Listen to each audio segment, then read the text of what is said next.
এ আরিগাঁও এলাকার যুবক, আজকে তোমার আমার সম্পর্ক হলো নেইমারের সাথে, তোমার আমার সম্পর্ক হলো সাকিব আল হাসানের সাথে, তোমার আমার স্টাইলটা হলো বাংলাদেশের টপ লেভেলের নায়ক সাকিব খানের সাথে, তোমার আমার সম্পর্ক হলো ওই মেসির সাথে, রোনালদোর সাথে।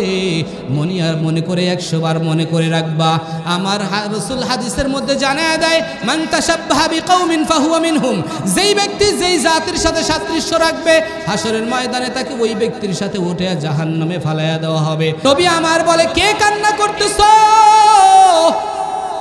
ও সাহাবায়ে কিরামের দল, তোমাদের মধ্যে কেউ কান্না করতেছো নি? বলো। খুঁজতে খুঁজতে তাকায় দেখে খেজুর গাছটা মানুষের মতো আওয়াজ করে চিল্লায় চিল্লায় কান্না করে। আল্লাহু আকবার। নবী আমার খেজুর গাছকে প্রশ্ন করলেন, এ খেজুর গাছ, কেন তুই কান্না করতেছো? খেজুর গাছ ডাক দিয়া বলে, মায়ার নবী আমার, আপনার সাথে আমার এমন একটা মুহাব্বত, আমি দুনিয়ার কোনো জিনিসের জন্য কান্দি না।